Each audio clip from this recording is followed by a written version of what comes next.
My name is Catherine Harper. I'm 63 years old, a widow, and I live in a sprawling old house on the outskirts of Philadelphia.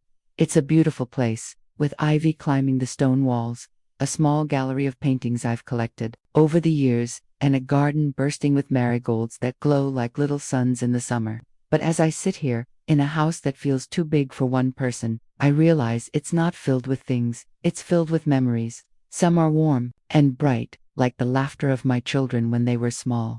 Others are heavy, shadowed with regret. Lately, I've been thinking about how, in chasing a life of meaning, I might have missed the things that mattered most. For 31 years, I was a professor of art history at the University of Pennsylvania. I loved my work. There was something magical about standing in a lecture hall, unraveling the stories behind a Renaissance painting or a Baroque sculpture, watching students' eyes light up as they saw the world through a new lens. I was good at it, too, one of the few women in my field back when I started, in an era when the academic world wasn't always kind to us. I worked hard, published books, gave talks at conferences. I built a name for myself, but looking back, I wonder what it cost me.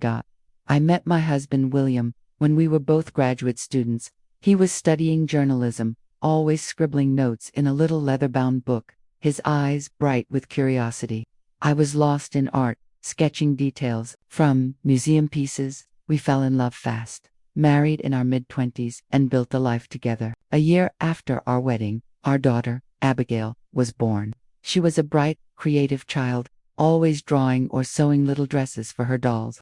3 years later, Samuel came along, a quiet boy who loved puzzles and building things. William and I were ambitious. He was climbing the ranks as an investigative journalist, chasing stories that took him across the country. I was grading papers late into the night, preparing lectures, or traveling to art symposiums. Our children, well, they grew up with Eva, our Hungarian nanny, who was with us for nearly 2 decades. She was kind, patient, always there with a warm meal or a bedtime story. William and I told ourselves we were doing it for them, for Abigail and Samuel.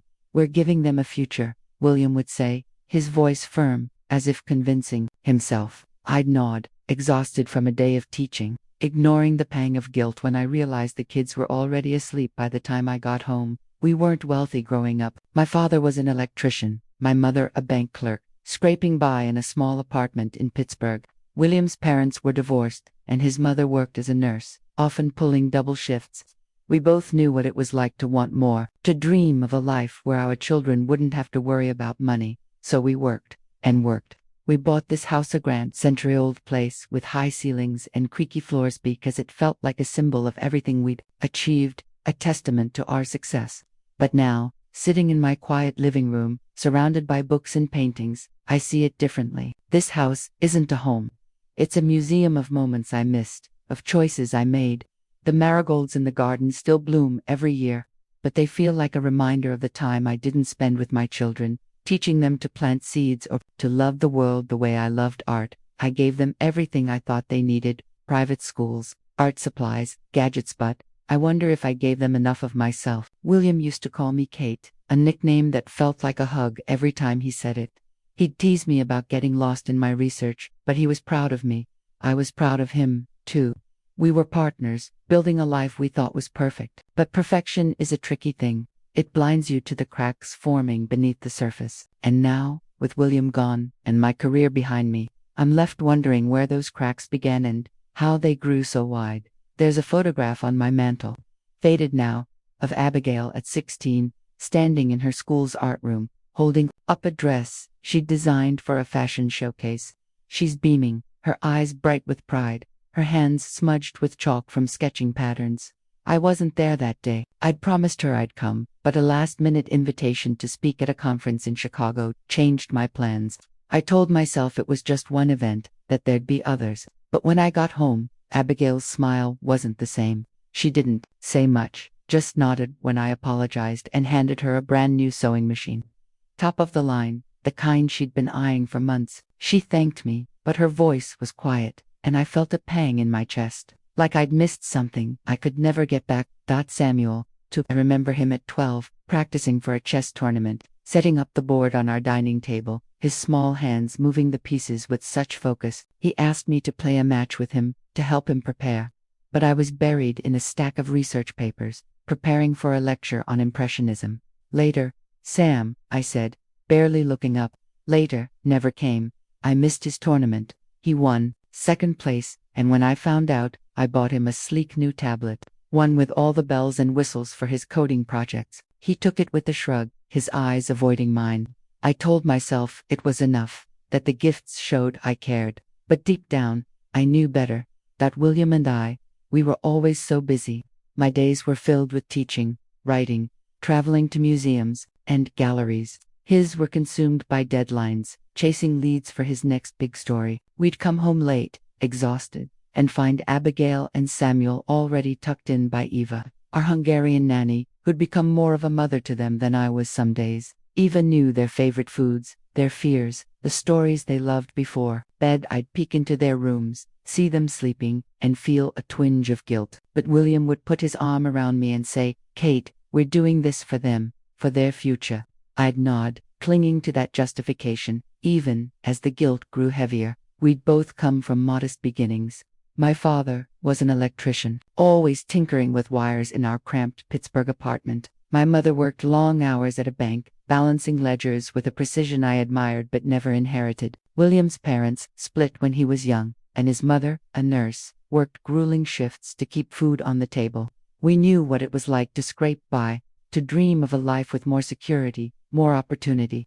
So we poured everything into our careers, determined to give Abigail and Samuel the things we never had: private schools, art classes for Abigail, coding camps for Samuel. We paid for their college tuition at top universities, bought them apartments when they graduated, even helped with their first cars. We thought we were building a foundation for them, a life free of the struggles we'd known. But looking back, I see it so clearly now. We gave them everything except ourselves, our time, our attention, our presence. Those were rationed out, wrapped in shiny packages with price tags to make up for our absence. I'd bring home a set of oil paints for Abigail's birthday, but I wasn't there to see her create her first masterpiece. I'd order a cake for Samuel's chess victories, but I never sat across from him, moving pawns and knights, listening to his dreams. The gifts were my way of saying, "I love you," but they couldn't replace the moments I missed. I taught my children to value the things money could buy, but I didn't teach them how to value me, not as a professor, not as a provider, but as their mother. Now, sitting in this quiet house, I walk past the gallery of paintings and pause at the marigolds outside my window. They're still blooming, stubborn and bright, even as autumn creeps in. I used to think they were a symbol of the life I'd built, beautiful, enduring, but now they feel like a reminder of what I let slip away. I wanted to give my children the world, but I didn't give them my time. And maybe, just maybe, that's where the distance between us began. I don't know when it started, but I know it grew slowly, silently, until the gap was too wide to ignore. And soon, I'd learn just how far that gap had taken us. 8 years ago, my world changed in an instant. William, my husband, my partner through decades of dreams and struggles, collapsed during a meeting with his editor. A heart attack, they said. He was gone before the ambulance even reached the hospital. I was 55, still teaching, still chasing deadlines for my next book. When the call came, I didn't get to say goodbye. I didn't get to tell him how much I loved the way he called me Kate, how his quiet strength held our family together, even when we were too busy to notice. I stood in our kitchen that night, staring at his favorite coffee mug on the counter, and felt the weight of his absence like a stone in my chest. I was a historian of art, trained to find meaning in brushstrokes and sculptures, but I couldn't find meaning in this loss. After William's death, Abigail and Samuel came home for a week. Abigail, then 28, sat with me in the living room, her eyes red from crying. Samuel, 25, quieter than ever, helped with the funeral arrangements. They were kind, attentive, but after the service, they returned to their lives. Abigail to her fashion design career in New York, Samuel to his data analysis job in Boston. They had their own families by then. Abigail, with her daughter, Lily, just 2 years old. Samuel with his 2 boys, Jacob and Ethan, still in diapers. I told myself they were busy, building their futures, just as William and I had done. But the truth was, I felt alone in a way I hadn't expected. When I retired 3 years ago, that loneliness grew sharper. The University of Pennsylvania had been my world. Lecture halls, late-night discussions with students, the thrill of uncovering a new perspective on a forgotten artist. Without it, I didn't know who I was. This house, with its creaky floors and walls lined with paintings, felt less like a home and more like a relic of a life I no longer lived. The gallery room, where I kept my collection of 19th-century landscapes, seemed to mock me with its stillness. The marigolds in the garden, which I'd tended with care since William and I bought this place, bloomed faithfully each year, but they couldn't fill the silence. I tried to keep busy. I started hosting community art workshops, teaching locals about the symbolism in Renaissance portraits. I joined a painting club, spent hours sketching the marigolds, their golden petals, a small comfort. I even volunteered at a local gallery, curating small exhibits for up-and-coming artists, but none of it felt the same as standing in front of a class, watching a student's face light up with understanding. The truth was, I missed purpose. I missed meaning. And most of all, I missed my children. I dreamed of reconnecting with Abigail and Samuel, of being the mother I hadn't been when they were young. I imagined taking Lily to art museums, pointing out the delicate brushwork in a Monet. I pictured baking cookies with Jacob and Ethan, hearing about their school projects, their dreams, but their visits were rare, planned like appointments in a calendar. They'd come for Thanksgiving or Christmas, sometimes a summer barbecue, but it always felt formal, like a duty. Abigail would bring Lily, who'd run to me with a shy smile, her pigtails bouncing. Samuel would show up with Jacob and Ethan, who'd play in the garden but rarely spoke to me beyond polite hellos. I cherished those moments, brief as they were, but I couldn't shake the feeling that something was missing. The house didn't help. It's a beautiful old place, with arched windows and a staircase that creaks like it's telling stories of its own, but it's too big for one person. The guest rooms stay empty, the dining table gathers dust. I'd walk through the halls, past the paintings I'd collected with William, and feel like I was wandering through a museum of my own mistakes. I'd open the door to the garden, smell the marigolds, and wonder if I'd ever truly known my children nor if they'd ever known me. I told myself I could bridge the gap. I'd call Abigail, ask about her latest fashion line. I'd text Samuel, congratulate him on his promotion. But their replies were short, polite, distant. And then, slowly, I started to notice a pattern. Their calls often came with a request money for Lily's art classes, a contribution toward a new car for Samuel's family. I gave willingly, thinking it was my way of showing love, of making up for the years I'd been absent. But each time, the gap between us seemed to widen, and I began to wonder if I was more than just a mother to them. I began to wonder if, to my children, I was something else entirely. The first time I noticed it, I brushed it off as coincidence. Abigail called me on a Tuesday afternoon, her voice bright and cheerful, asking how I was doing, how the marigolds were holding up in the late summer heat. We chatted for a few minutes, and I felt a flicker of hope, thinking maybe she just wanted to talk, to reconnect. Then, almost as an afterthought, she mentioned that Lily's art school was raising tuition.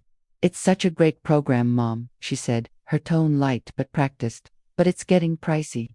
Maybe you could help out, just a little." I didn't hesitate. I wrote a check for $2,000, told myself it was for my granddaughter's future. Abigail thanked me profusely, promised to visit soon. But when I hung up, the warmth of our conversation faded, replaced by a nagging feeling I couldn't quite name. Samuel was the same. He'd text me out of the blue, asking about my latest art workshop or sharing a photo of Jacob and Ethan at a soccer game. I'd smile, my heart lifting at the thought of my grandsons. Then, inevitably, the conversation would shift. "Mom, we're thinking of upgrading the car," he'd say, his voice casual. "You know, something safer for the boys. It's a big expense though." I'd transfer money, $5,000 for a down payment, telling myself it was what William would have wanted for our children to be secure. But the texts stopped after the money went through, and Samuel's visits remained as rare as ever. At first I told myself it was normal. Children ask their parents for help sometimes, don't they? I had the means, William, and I had saved well, invested wisely, and the house alone was worth a small fortune. I wanted to support Abigail and Samuel, to make up for the years I'd been too busy with lectures and research to be there for them. But the requests kept coming, each one a little bolder. Abigail needed funds to expand her fashion studio. Samuel wanted help with a new laptop for Ethan's coding classes. The amounts grew larger, the gratitude thinner. I started to feel like a bank, not a mother. Last Christmas, I overheard something that changed everything. Abigail and her husband, Richard, a real estate broker with a slick smile and an eye for profit, came over with Lily. Samuel and his wife, Olivia, a wedding planner, who always seemed to be posing for an invisible camera, brought Jacob and Ethan.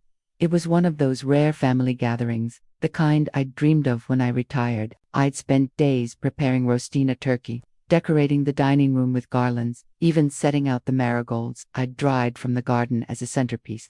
We laughed, ate, opened presents.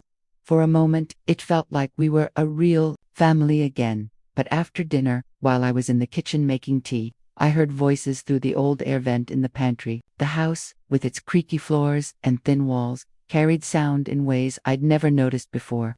It was Abigail and Richard, speaking in low tones.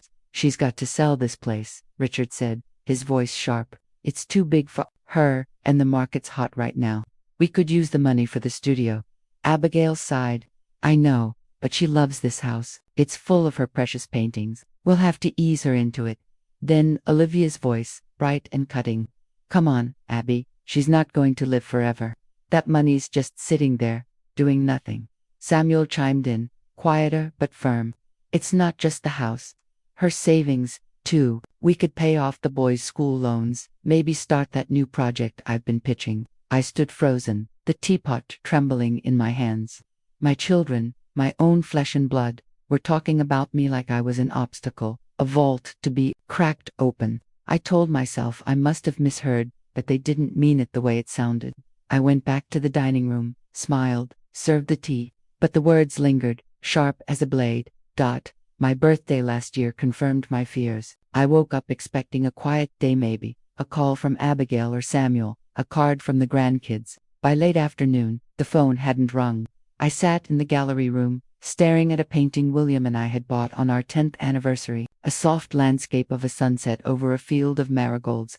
I told myself it was fine, that they were busy. Then the doorbell rang. Abigail, Richard, Samuel, Olivia, and the kids were there, all smiles, with a cake and a bouquet of flowers. "Surprise, Mom," Abigail said, hugging me tightly. I was so touched I nearly cried. We ate cake, laughed, and I opened their gift, a beautiful leather-bound journal, perfect for sketching or writing. But as the evening went on, the conversation shifted. Samuel mentioned their car troubles again, hinting at needing help with a replacement. Abigail brought up her studio, how a new space could take her designs to the next level. Richard, ever the salesman, suggested I consider downsizing. "This house is a lot to maintain, Catherine," he said, his voice smooth. "A nice condo, maybe closer to us, would be easier. You could free up some cash." I nodded, smiled, wrote a check for $15,000 to split between them. They left, promising to visit soon. But as the door closed, I felt it again, that hollow ache. I wasn't their mother in that moment. I was their bank account, their ticket to a bigger life. And I began to wonder just how far they'd go to get what they wanted. The moment that changed everything came on a quiet Saturday afternoon. A few months after that unsettling Christmas dinner, Abigail, Richard, Samuel, and Olivia came over for a family lunch, something I'd suggested in a hopeful attempt to bring us closer. I'd spent the morning roasting a chicken, setting the table with my best linens, even arranging a small vase of marigolds from the garden. The kids played in the backyard, Lily chasing Jacob and Ethan through the grass, their laughter echoing like a memory of happier times. For a few hours, it felt almost normal, like the family I'd always wanted us to be. But then, as I cleared the plates and retreated to the kitchen, I heard them again, their voices drifting through the old air vent in the pantry, as clear as if they were standing beside me. "We need to push her now," Richard said, his tone sharp, impatient. "The market's perfect for selling this house. We could get $2 million, easy, and split the rest after her condo." Abigail's voice was softer, hesitant. "I know, but she's stubborn. She loves this place. It's going to take some convincing," Olivia chimed in, her words clipped. "Convincing. Come on, Abby, she's 63. She doesn't need this big house, rattling around alone. We tell her it's for her own good, less maintenance, more time to relax." Samuel's voice was quieter, but what he said cut deepest. "It's not just the house. Her savings are just sitting there. If we set up a trust, I can manage it. I've already talked to a lawyer, Greg Hansen. He says we could file for financial guardianship if she resists. Dr. Kessler, a psychologist I know, could write a report. Say she's showing early signs of cognitive decline. I stood there, my hands gripping the edge of the counter, the world tilting around me.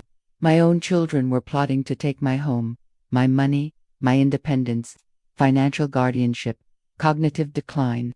I was a professor who'd lectured on Caravaggio's chiaroscuro just last month at a community workshop, my mind as sharp as ever. But they were planning to paint me as frail, confused, incapably all to get their hands on what William and I had built. I wanted to storm into the dining room, confront them, demand answers, but something held me back. Anger, yes, but also fear. Fear that if I showed my hand too soon, they'd push harder, faster.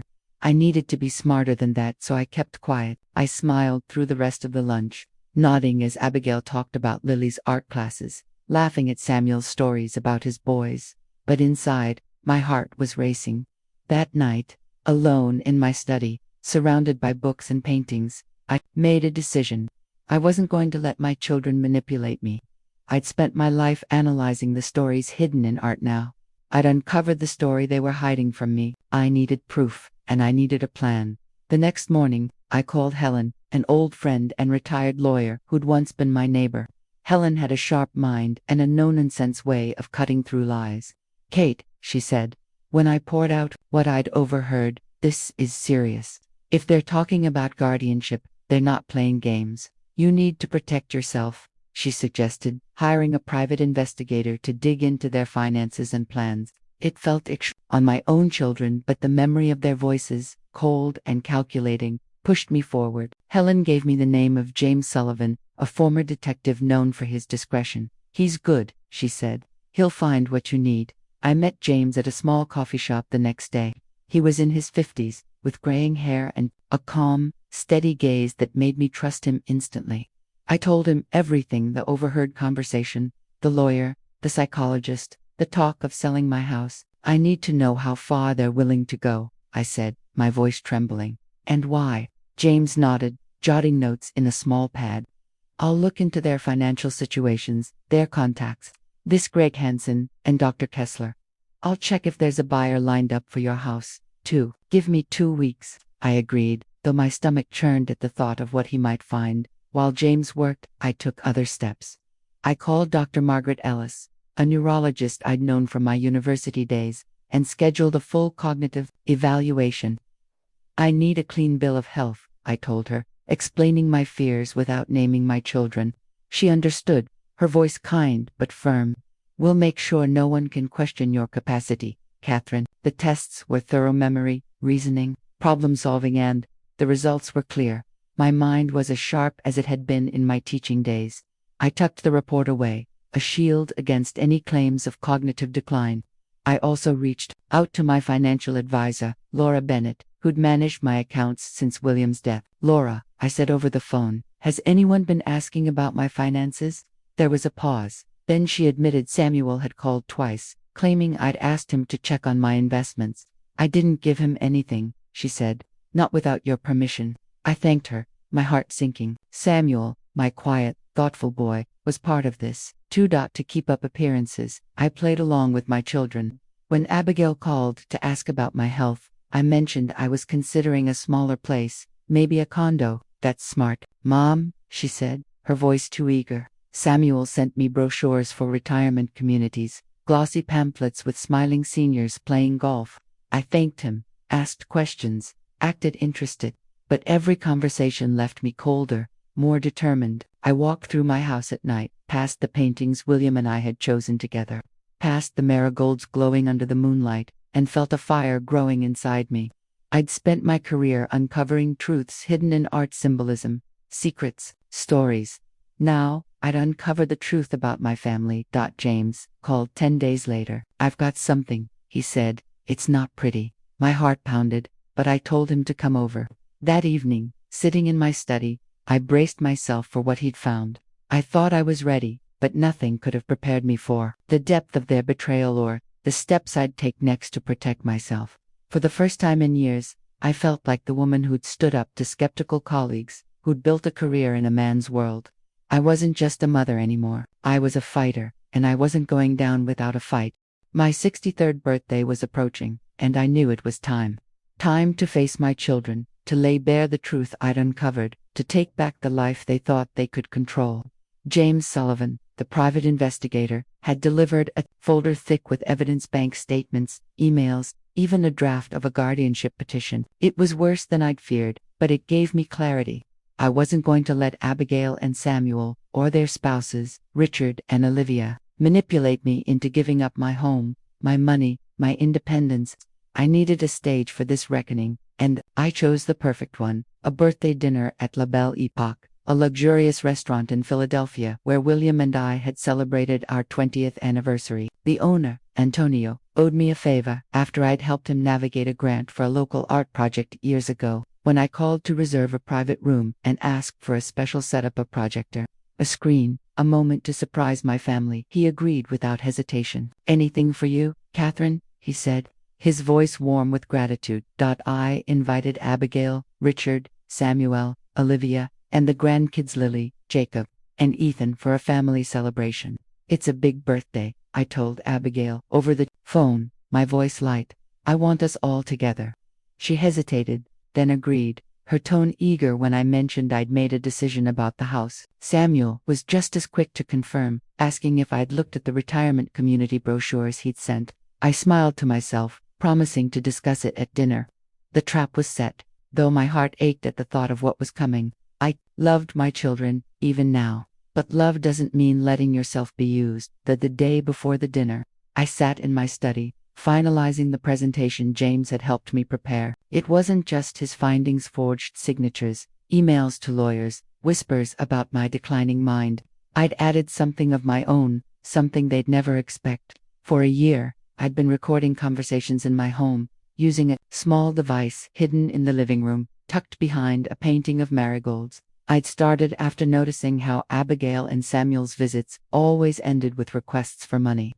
I told myself it was paranoia, but the recordings captured their true voices, planning, scheming, dismissing me as a means to an end. Those recordings were my ace, my proof that I wasn't the frail old woman they thought they could outsmart. The evening of my birthday arrived, crisp and clear, the kind of April night that makes you believe in new beginnings. I arrived at La Belle Epoque early, dressed in a simple navy dress, my hair swept back, feeling more like the professor who'd commanded lecture halls than the mother who'd been taken for granted. Antonio greeted me, his eyes kind but curious. "Everything's ready," he whispered, pointing to the screen hidden above the private dining room. I nodded, my stomach twisting with nerves and resolve. Abigail and Richard arrived first, right on time. Abigail hugged me, her perfume sharp, her smile a little too bright. "Happy birthday, Mom," she said, handing me a velvet box with a delicate silver necklace inside. Richard, all charm and polished shoes, added, "You look radiant, Catherine." Samuel and Olivia followed, with Jacob and Ethan in tow. Samuel gave me a leather-bound art book, one I'd mentioned wanting years ago. "Thought you'd like it," he said, his eyes avoiding mine. Olivia's gift was a scarf, vibrant with colors like the marigolds in my garden. Lily ran to me, her arms wide, and I held her close, savoring her unfiltered affection. For a moment, I wished I could stop time, keep us in this illusion of family, but I knew what was coming. We sat around the table, the chandelier casting a warm glow over the crystal glasses and linen napkins. The conversation was light. At first, Lily's art projects, Jacob's soccer games, Ethan's coding club. I smiled, nodded, sipped my wine, but I could feel the undercurrent. The way Abigail and Samuel exchanged glances, the way Richard steered the talk toward my house. "So, Mom," Abigail said after the main course, her voice careful, "have you thought more about those retirement communities? They're so convenient, and you'd have so much less to worry about." Samuel jumped in, his tone practiced. "Yeah, this house is a lot for one person. You could free up some funds, live comfortably." I set my glass down, my heart pounding but my voice steady. "I've made a decision about the house," I said, watching their faces light up. "But let's enjoy dessert first. We'll talk business later." Richard leaned back, a smug smile tugging at his lips. "Smart move, Catherine. It's time." I smiled back, but inside, I was steeling myself for what was next. Dessert came chocolate torte, rich and decadent. The kids were sent to a corner table with their ice cream, leaving the adults alone. Richard couldn't wait any longer. So, about the house, he said, his voice smooth but impatient. You're selling, right? We've got a buyer lined up. A colleague of mine. Great offer. I tilted my head, feigning interest. And what happens to the money after I buy a condo? Abigail jumped in, too eager. We could set up a trust. Mom, Samuel's good with investments. It'd be secure, for all of us. I nodded slowly, letting the silence stretch. Richard's patience snapped. Come on, Catherine. You don't need all this space. You're not getting any younger. We're just thinking of your future. His voice had an edge now, a crack in his polished facade. I looked at him, then, at my children. Is that what you're thinking, Richard? My future? He froze, his eyes narrowing. What's that supposed to mean? He snapped. I've always scorned you from the start, Catherine, acting like you're above us with your art and your big house, hoarding money we could use. Abigail gasped, grabbing his arm. Richard, stop! But he shook her off, his face red. No, I'm done pretending. We've been patient, waiting for you to see reason. I smiled, a calm, steady smile that felt like armor. Thank you for your honesty, Richard. I raised my hand, nodding to the waiter standing discreetly by the door. The lights dimmed and a screen lowered from the ceiling. What's this? Samuel asked, his voice tight. A little birthday surprise, I said softly. A story about our family. About who we've become. The screen lit up with Abigail's photo, poised and professional, followed by a scan. Document a bank transfer with her forged signature, withdrawing $10,000 from my account. Then Samuel, his LinkedIn headshot, next to emails he'd sent to Dr. Kessler, discussing my cognitive decline. Richard's face appeared, alongside texts to his colleague about lowballing the house sale for a kickback. Olivia's photo followed, with recordings of her gossiping about my senility to friends. And then, the twist, the recordings I'd made myself. Their voices clear and damning. Abigail saying, she won't even notice the money's gone. Samuel muttering, if she fights us, we'll push for guardianship. Richard laughing, the old lady's too busy with her paintings to see what's coming. The room was silent, their faces pale, frozen. Abigail covered her mouth, tears welling. Samuel stared at the table, his hands clenched. Richard's jaw tightened, but he said nothing. Olivia's eyes darted to the door, as if she could escape. You recorded us, Abigail whispered, her voice breaking. For a year, I said, my voice calm but firm. I trusted you, loved you, but you've been planning to take everything, my home, my money, my freedom. Richard tried to speak, but I raised a hand. Don't, you've said enough. They turned on each other then, Abigail accusing Richard of pushing her, Samuel blaming Olivia for the guardianship idea. I watched, my heart heavy but resolute, as their masks fell apart. The silence in the dining room was deafening, broken only by the faint clink of glasses as the waiter cleared the dessert plates. Abigail's eyes were wet, her hands trembling. Samuel stared at the floor, his face flushed with shame. Richard's jaw was tight, his earlier bravado gone. Olivia looked like she wanted to disappear. I stood at the head of the table, my heart heavy but steady, the weight of their betrayal balanced by the clarity of what I had to do. I'd spent my life uncovering truths in art, hidden meanings, in a brushstroke, a shadow. Now, I'd uncovered the truth about my family, and it was time to act on it. I'm selling the house, I said, my voice calm but firm. Their heads snapped up, eyes wide with a mix of hope and fear. But not for the reasons you think. I'm moving to Cape Cod, to a small cottage by the sea. I've always wanted to live where I can hear the waves, smell the salt air. The house will sell for a good price, over $2 million. My realtor says, I'll buy my cottage, and the rest. I paused, watching their faces. Will go to a charitable foundation. I'm setting it up to support young artists from struggling backgrounds, kids like I was, who dreamed of creating but can't afford the chance. Abigail's voice cracked. Mom, you're giving it all away. To strangers. Samuel's eyes narrowed. What about us, the grandkids? I softened, but only slightly. I've set aside a fund for Lily, Jacob, and Ethan for their education, their futures. But you're adults. You have careers, homes, lives. You don't need my money. What you needed was a mother, and I failed you there. But I won't let you turn me into something I'm not, a bank, a means to an end. Richard scoffed, but it was weak, deflated. You're punishing us. I shook my head. No, Richard, I'm freeing myself. Money has poisoned us, turned you into people I barely recognize. I won't let it define us anymore. I picked up my purse, draped my shawl over my shoulders. Thank you for coming tonight. It's been illuminating. The bill's paid. Stay as long as you like. Maybe talk to each other. Really talk. For once, as I walked out, I stopped by Lily's table, kissed her forehead, and whispered, "I'll see you soon, sweetheart." Her smile was the only genuine thing in that room. Driving home, I felt a strange peace. The marigolds in my garden would bloom one last time before I left. I'd start anew in Cape Cod, surrounded by art, the sea, and the chance to do good. Maybe one day, Abigail and Samuel would see past the money, see me as their mother again. I hoped so. But for now, I was choosing myself. What I've learned is this: love can't be bought. And trust, once broken, takes time to rebuild.